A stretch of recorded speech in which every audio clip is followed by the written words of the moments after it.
Good morning. Well, what it is, your boy King M. Sosa.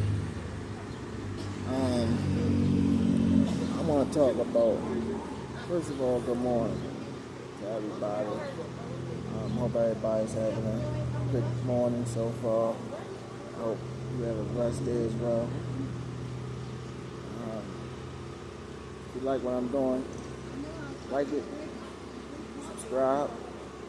You don't got to comment, but like, subscribe, at least. So I just want to talk about the P. Diddy trial right now and what's going on with all that. To my knowledge, from what I've seen so far on the news and on social media and stuff, pretty much P. Diddy made Cassie drink this pee, like R. Kelly did back in the day. Now, that's crazy. Like, whether she was with him for 10 years or not, I feel like doing that takes the cake. Like, it should be a law set in place for like shit like that. Whereas though, even if she drunk it willingly because of what it was that she's supposed to be drunk, at least she still be able to get charged and convicted of something, because her doing that was detrimental to her health. She could have got sick, anything. You know what I'm saying? I feel like that's kind of like when people kidnap people and the victim has been with the kidnapper so long that they start to believe everything that's going on, and then they don't want to leave. They kind of get brainwashed. Like, I feel like it's like that. Like, regardless of where she stood at, she still was a victim. You feel me? Like, because I was watching something just now on YouTube, and the person was saying that pretty much she did it willingly, so yeah, that's what she get. And I don't think that's right. You feel me? Now, all the other shit that allegedly happened with her, that's something different. I'm not speaking on that. I'm just speaking on the P part. That's the only thing right now that's got my mind like, what the hell? Like, that's crazy, bro. Like, and then on P. Diddy, I feel like, my nigga, you already know how that type of shit go down. Like, you know what's up with that because of R. Kelly and what happened with him. He made that 14-year-old girl drink his pee or whatever, or he peed on her, or whatever however it went. But because of that, the way they dealt with his case was worse. And they pretty much made a laughing stock out of that. A lot of people, like, memes and shit was being made, like, till this day. I'm pretty sure he's still haunted by that. Like, everybody know about it now. You could never, ever get that stain off your name or your character, your image. It's going to always be tainted like that now. Like, I feel like that's something that's, like, so foul that you should be prosecuted to the fullest extent, and it should be federal. I feel like it should be federal, because that's heinous. Like, she drunk this shit. He didn't just pee on her. Like, I don't know if he poured it in a cup. God forgive me, bro. Like, what? Wow. Man, shit is wild. Like, bro, you peed in a cup, man. No, but let me stop joking. That's not anything. That's crazy. Like, I hope it wasn't like that. If she did do it, man, I'm still smiling because I seen something on social media just now where it said Diddy made Cassie drink some yellow flavored Kool-Aid or some shit like that, but in layman's terms, you knew what they were saying. Like, she drunk some motherfucking piss. But yeah, that's fucked up, man. Shout out to Cassie for going hard. That's crazy, like. On another note, something just came to my mind real quick. So I want to talk about it. Basically, I was cool with somebody and they pretty much started acting real funny the day that they got their food stamps. And I'm just going to be blunt while with it. They got their food stamps. There wasn't no cash or none of that, like food stamps. And I'm talking like this because the person disappointed me. I thought we was better than that. I mean, they got an attitude with me for something that they was wrong about. And I let them know that they was wrong. And I didn't do it in a mean way. I did it in a calm, professional way. Like, not professional, but civilized adult way. I just pretty much like, yo, you was wrong. I told you this was gonna happen. And yeah, like, so this is what happened. We get medication at a certain time at this program we at. In the morning and at night. That's like the main two times. So this person, they're a pill fit. They're a pill fiend. That's what I'm gonna call them. Meaning they want their meds same time, every day. Like they not trying to hear nothing. And I know that don't sound that bad, but I'm trying to give you a good description of how it is that they carry this shit.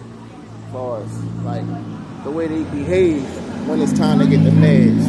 They always want to be first. Which right there is like, I feel like it's not cool. Like, you don't gotta be first every time. Like, but anyway, they want to be first pretty much. Now, they not actually the first one to get their medication, but they try to make it the way as though they're at least top 5 names. Mind you, this is a big program. I'm just going to throw a number out there. I'm going to say it's 100 people that get medication.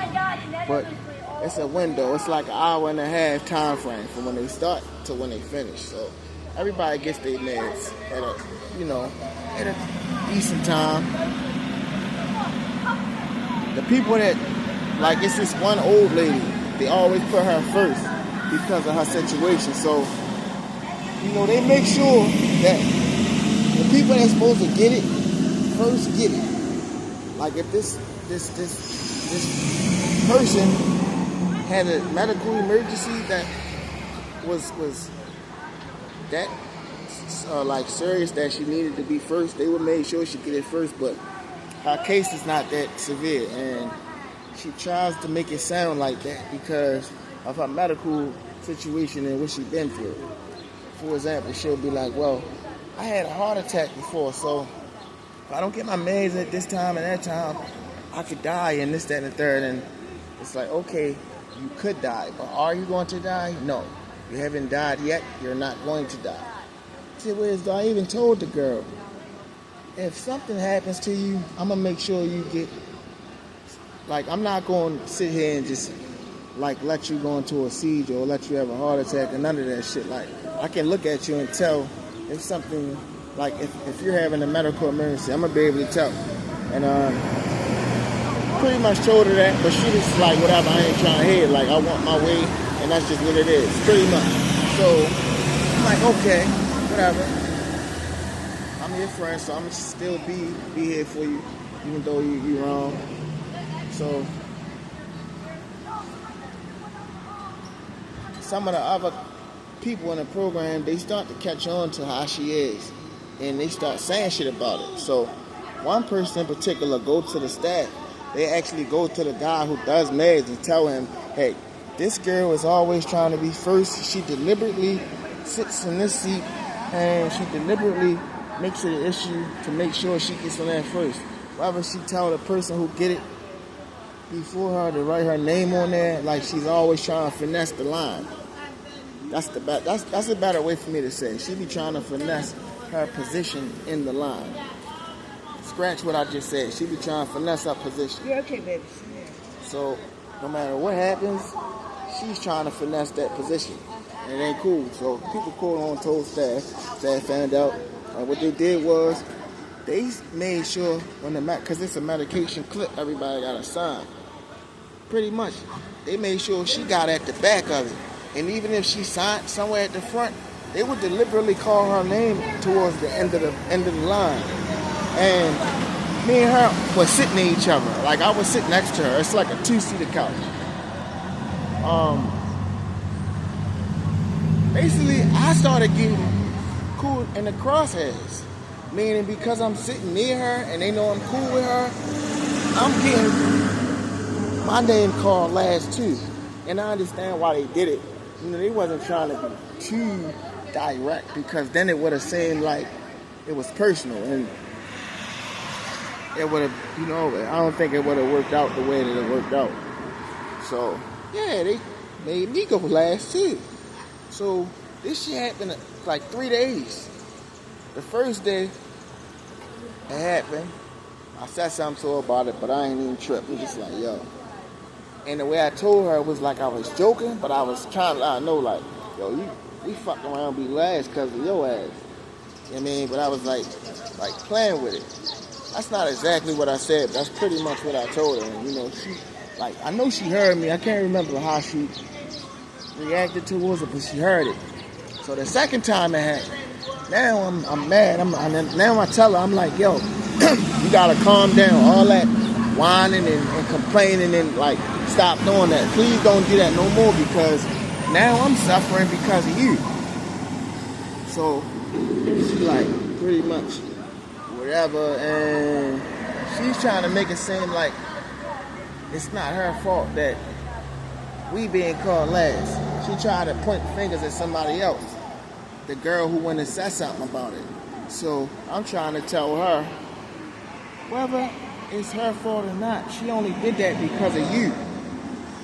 So she's still like, I hear you, but whatever type shit. So the third time it happened, that was the cake. And what made it the cake was because pretty much before it happened, I told her what was going to happen. I said, if you carry yourself in a fucked up way, they're going to put us last. They're going to keep on doing that shit to you. So she like, all right, whatever. So I'm pretty much trying to tell her, if they do this shit again to us, I'm moving. I ain't sitting near your ass no more. Like, fuck that. But I didn't say it in a fucked up way. I ain't gonna lie.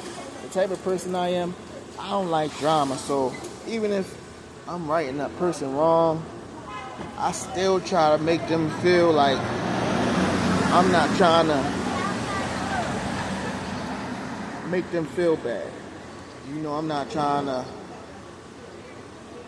give them that energy like I feel like it's their fault and yeah, shit is fucked up and they fucked up. Like, yeah, so I still didn't carry it like that. I'm just like, yeah, I'm gonna sit over here. So, because we used to sit apart.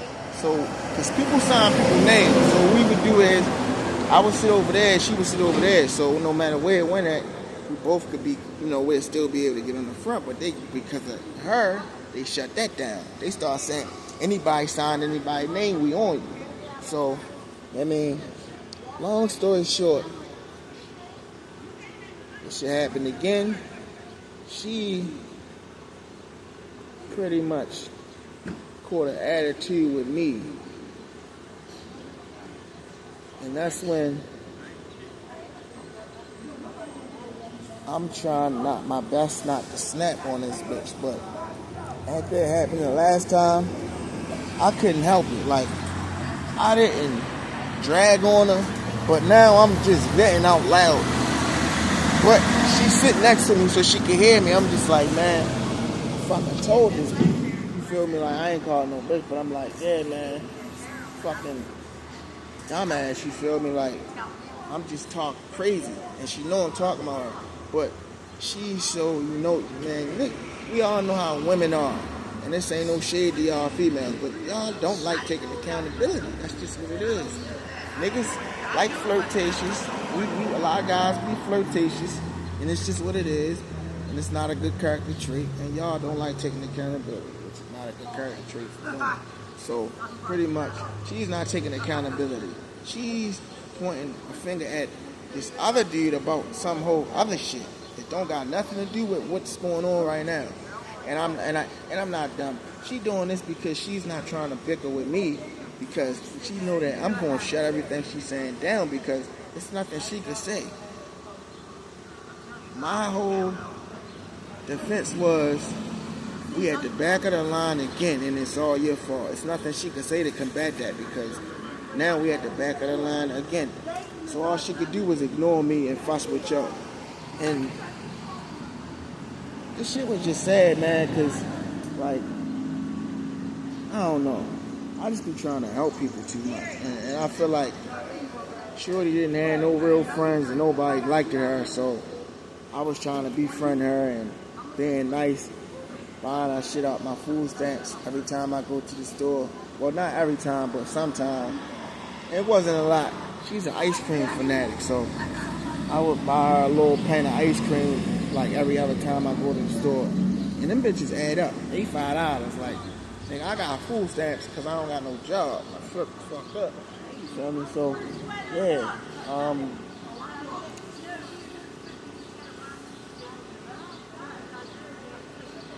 Oh yeah, the day that this happened, which was like 2 days ago, she was supposed to get her food stamps the next day and treat me to shit, because I've been looking out for her the whole time. Tell me why she straight pretend I'm not even around no more. Walks past a nigga, and I'm just the type of guy like, fuck what you owe me. All that shit was the price I paid for you to get the fuck away from me. That's how I look at it. Like, I ain't sweating none of that shit. I'm highly favored and blessed, and I already know anything that I put out in the universe is going to come back to me, because I'm a good person. I put out good energy, and like everything I did that for her was with good intentions. I wasn't looking for nothing in return, you feel me? So this just show her fucked up side. Like, it's crazy, yo, how people be like. I don't know. I'm not going to change who I am, though. I'm not going to change myself and become mean and fucked up and just like all them people is, because that's not going to make the world better. I feel like if there's no good people on this earth, I'm going to be the good person. And hopefully my love and the kindness and the good energy I put out can pass on to somebody else, and then they can pass it on to somebody else. That's just how I see life. So, it is what it is. But, yeah, like, if y'all like what I'm talking about, like my shit, comment on something that I talked about if you got any feedback for it, especially that fraud. Like, how y'all feel about that? Matter of fact, screw her. I don't even care, because I know how I'm a character. What do y'all think about the Cassie situation? Cassie drinking P. Diddy pee. I think he poured it in a cup and she did it. Like, I don't think it was on some R. Kelly he peed on her. I think yo peed in a cup and on some ritualistic, crazy, Illuminati, Diddy made up crazy shit. He had her drinking his pee like it was Kool-Aid. What do y'all think? Let me know in the comment section, man. Until the next one, I'm out.